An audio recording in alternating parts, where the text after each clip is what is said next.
Assalamualaikum warahmatullahi wabarakatuh. Gimana kabarnya? Semua semoga baik-baik saja ya. Kita kembali ke pemagaran laut begitu semeton ya. Yang dimana sekarang ini lebih seru ini ya. Karena diduga semeton ya, yang terlibat di situ adalah seorang petinggi partai begitu ya. Dan benar juga dari kemarin memang saya mencurigai begitu ya, kok tumben tidak bersuara gitu kan, biasanya paling keras suaranya partai ini begitu ya. Tapi sekarang kok diam-diam saja. Ternyata ini dari kesaksian dari para netizen ya, dan berita-berita yang menarik untuk kita reaksi juga. Jadi gimana video selengkapnya semeton? Ini dia. Selamat menonton, jangan lupa like, subscribe, komen, dan skip. Kalau memang benar ya berita ini ya, nih lihat ya. Oke, dan satu lagi nih lihat ya. Memang berita itu benar ya, bahwa Charles Honoris akhirnya adalah ujungnya dari permasalahan pagar laut ya. Itu kalau memang benar, berarti saya bisa menyimpulkan gini, secara konspiratif ya, kita menggunakan teori konspirasi ya. Yang pertama, berarti ada yang mendesain ya, selama ini ya, rame-rame ini dimulai dari Said Didu, mulai ada protes di media sosial, dimainkan di media mainstream, kemudian rame sampai hari ini ya. Artinya ini merupakan sebuah desain ya, yang siapa yang memainkannya gitu di belakang ini. Ya secara teori konspirasi bisa yang pertama Pak Prabowo yang mainin ini. Gitu ya. Karena memang Pak Prabowo saat ini memang mau membongkar semua ya, status quo. Ya, jadi pemain-pemain mafia-mafia yang selama ini bermain, pemain lama itu mau disingkirkan semua, mau dibersihkan. Termasuk ormas. Ya, kemarin juga Yapto ya ditangkap ya. Nah ini memang semua mau dilakukan ini, gitu ya. Yang kedua, secara konspiratif bisa aja ini permainannya Pak Jokowi, geng Solo, gitu ya. Karena gini. Mudah sekali ini membuat ini karena Pak Said Didu ya kan, Said Gaduh ya katanya itu, dan timnya itu memang pembencinya Pak Jokowi, dan itu dimainkan melalui mereka untuk membuat ini viral gitu. Ya dengan kebenciannya mereka berapi-api membongkar, ternyata kembali ujung-ujungnya memukul yang memang targetnya Pak Jokowi gitu ya. Nah kalau kita melihat keadaan ini ya, saya melihat gini. Ini saya kaitkan ya secara konspiratif, pertemuan atau narasi pertemuan antara Prabowo dengan Megawati itu makin jauh gitu. Apalagi kemarin Prabowo sempat menyinggung Rocky Gerung kan, di mana Rocky Gerung kan lagi udah main-main mata ini sama PDIP, tapi disindir gitu, bahwa dibilang mengenai apa, bajingan tolol kan, pidato Harlah NU yang dilihat oleh seluruh media. Ya jadi ini bisa mengindikasikan bahwa Prabowo nggak suka. Tonton video ini sampai selesai ya. Ini dulunya hutan mangrove, ya aku kasih lihat. Karena ada yang bikin pagar ternyata bukan pagar makan tanaman, tapi pagar makan laut, pagar makan mangrove. Ini dia. Rieke Diah Pitaloka alias Oneng, DPR RI dari fraksi PDIP, langsung pagar laut yang ada di Tangerang. Si Oneng ini nampaknya pengen menjadi pahlawan kesiangan, tapi nggak taunya seperti ini nih. Polemik pagar laut kini semakin menemukan titik terang. Diketahui ada dua perusahaan yang miliki dua SHGB di perairan, yaitu PT Cikarang Listrindo dan PT Mega Agung Nusantara. PT Mega Agung Nusantara merupakan anak perusahaan dari PT Modern Land Realty. Tahu nggak siapa di balik PT Modern Land Realty ini? PT ini dikendalikan oleh PT Honoris Corporindo Pratama yang dimiliki oleh keluarga Honoris, dengan Luntungan Honoris sebagai komisaris utama dan William Honoris sebagai direktur utama. Dan ternyata adiknya Charles Honoris merupakan kader dari partai PDIP. Sampai sini paham kan ternyata siapa yang terafiliasi dan bermain di pagar laut tersebut. Selama ini PDIP selalu teriak seakan berpihak pada rakyat, tapi nyatanya dialah yang jadi dalang di balik polemik pagar laut ini. Saya kira Rieke Diah Pitaloka waktu berperan menjadi Oneng di Baje Bajuri itu, saya kira kalau Oonnya itu hanya di sinetron itu aja. Ternyata sama aja Oonnya. Dia ke situ bela-belain pengen menjadi pahlawan kesiangan, dan ternyata apa? Dia malah membuka boroknya PDIP. Di situ Oneng mengatakan bahwa pagar makan mangrove. Tapi kalau menurut saya bukan sih. Mungkin dibangunnya pagar di situ ya. Dibangunnya pagar di pantai Tangerang itu biar onta sama kebo nggak bisa lari. Ada lumba-lumbanya juga sih. No.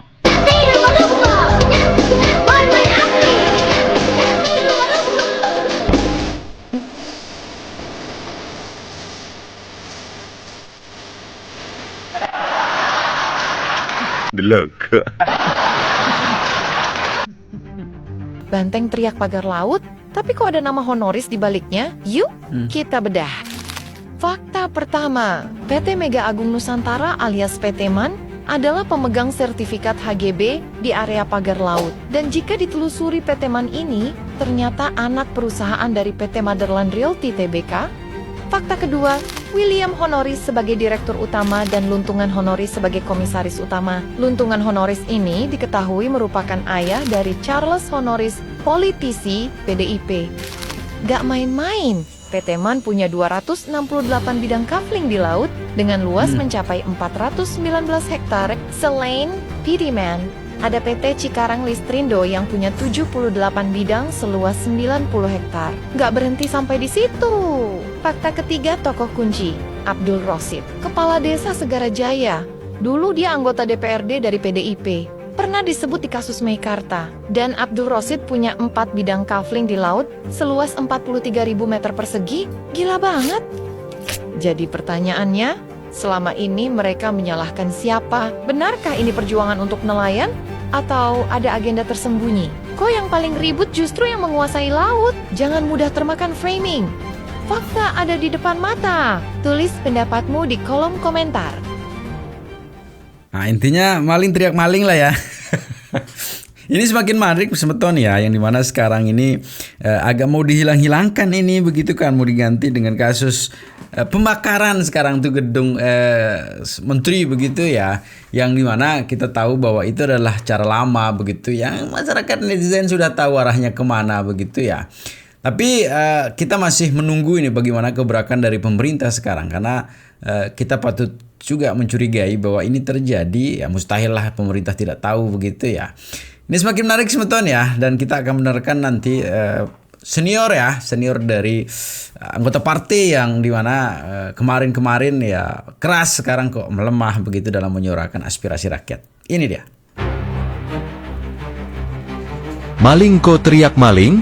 Fakta pagar laut Bekasi yang buat kader Banteng membisu. Nah ini dia. Dulu teriak-teriak soal pagar laut seolah bencana besar. Tapi kok sekarang diam aja?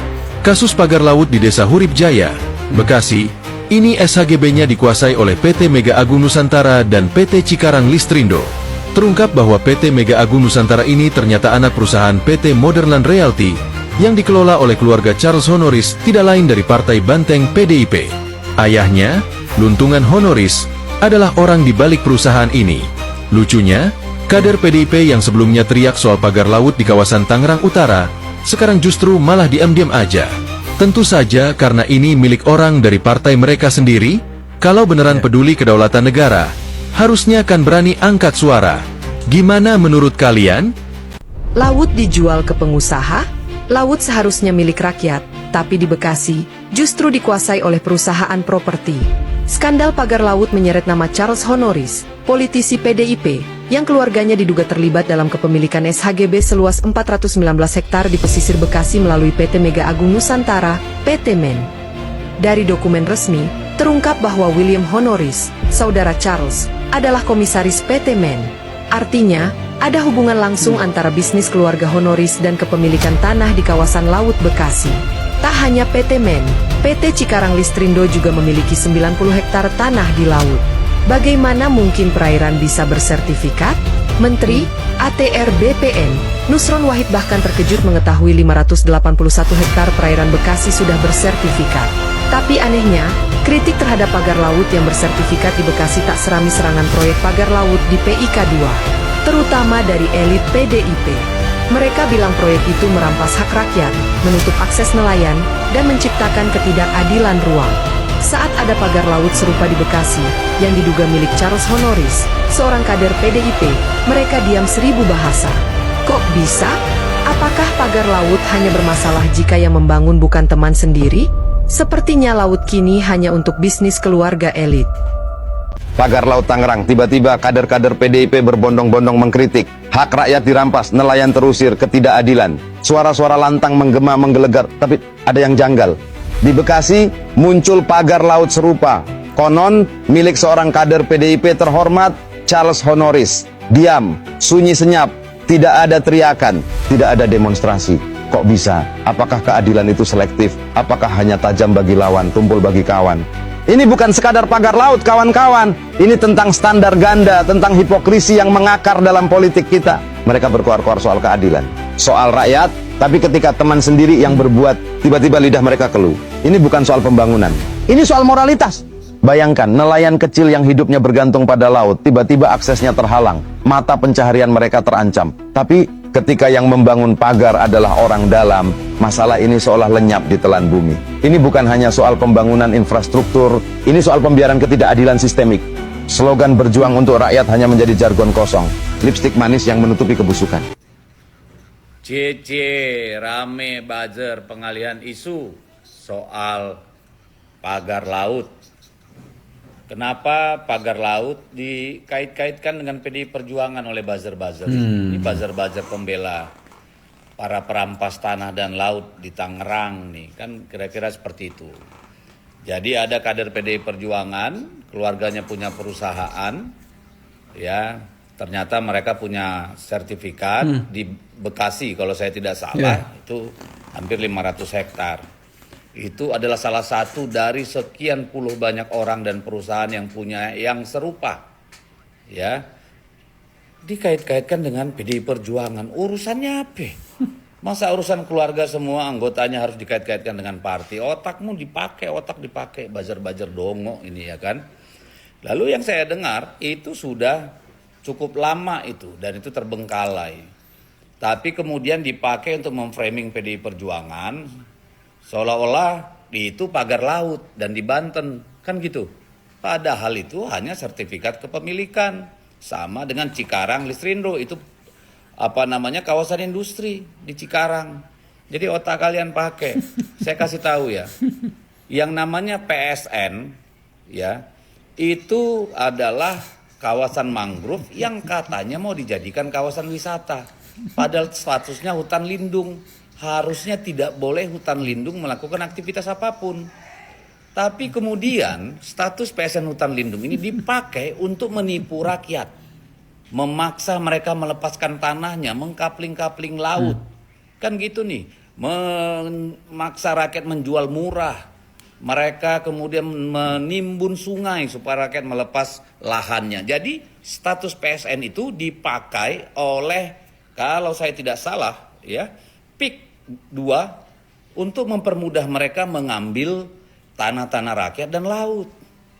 Siapa yang kemudian mengkapling-kapling itu? Itu adalah perusahaan-perusahaan cangkang yang di depan ngeberesin semua ini, pengambil alihan tanah, ya intimidasi terhadap rakyat. Status PSN itu dipakai untuk apa? Supaya tanah bisa diambil murah, tidak perlu proses perizinan berbelit, padahal itu murni profit, ya. Jadi ini kejahatan. PSN itu menjadi tameng. Kan gitu nih. Ketika mereka di Tangerang sana, di Banten sana bilang ini PSN, ini PSN. Ketika dicek ternyata PSN itu hanya hutan mangrove 1.700 yang statusnya masih hutan lindung. Malah dikatakannya perhutani. Mana ada perhutani punya lahan mangrove. Jadi ini penipuan ya. Berhentilah kalian ikut memutar balik fakta. Ya, tidak ada urusan PDI Perjuangan di sana. Itu urusannya Mulyono dan oligarki yang mau memudahkan jalan, membuat proyek properti besar-besaran dengan mengorbankan rakyat. Menurut saya sih seperti itu. Ya, biar jelas kita. Jangan alihkan isu ini menjadi isu PDI Perjuangan. Gak ada urusan. Silakan proses hukum. Ya, Kenapa yang keluar namanya Moderna? Kenapa yang lain-lain kagak dikeluarkan? Siapa yang mengeluarkan ini? Apakah BPN? Yang punya data itu kan BPN. Jadi jahat sekali ini framing-framingnya gitu loh. Ya, tolong ini bongkar semua nama yang punya sertifikat di sana, sebutkan. Ya, kenapa hanya satu perusahaan untuk menyasar PDI Perjuangan yang nggak ada urusannya dengan PDI Perjuangan? Itu urusan pribadi-pribadi. Masa kita jadi ikut terlibat, penjahat kalian? Mari kita cek. Ya, kalau mereka menekan rakyat di lapangan di Banten sana, katanya ini PSN 2, ini PIK. Kan gitu nih. Sampai itu orang-orang BPN banyak yang kena sanksi hukum, sanksi pemecatan, pemindahan dan segala macam. Jadi PIK proyek PSN dipakai untuk mempermudah mengambil tanah rakyat dan mengkapling laut. Itu kejadiannya. Jangan seret kemana-mana. Oke? Makasih. Merdeka. Kapan ada target nggak Pak? Target penyelesaian soal pagar laut gimana Pak? Sekarang kan udah LPG maksudnya. Berarti tadi sama sekali tidak dibahas ya Pak mengenai pagar laut? Persiapan utara. Makasih ya Pak. Jadi segitu sebetulnya videonya ya. Semoga videonya bisa memberikan kita sebuah pembelajaran baru lah ya. Ilmu politik baru lah begitu ya. Karena bagaimanapun juga posisi yang paling aman adalah ketika kita memang masuk partai begitu ya. Apalagi pas partai penguasa kemarin ya. Dimana kita bebas mau kapling laut, mau apakah kan laut ya. Tanah, apalagi tanah begitu ya. Laut saja di kapling begitu ya. Jadi gitu sebetulnya ya. Tetap jaga persatuan dan kesatuan kita ya. Assalamualaikum warahmatullahi wabarakatuh.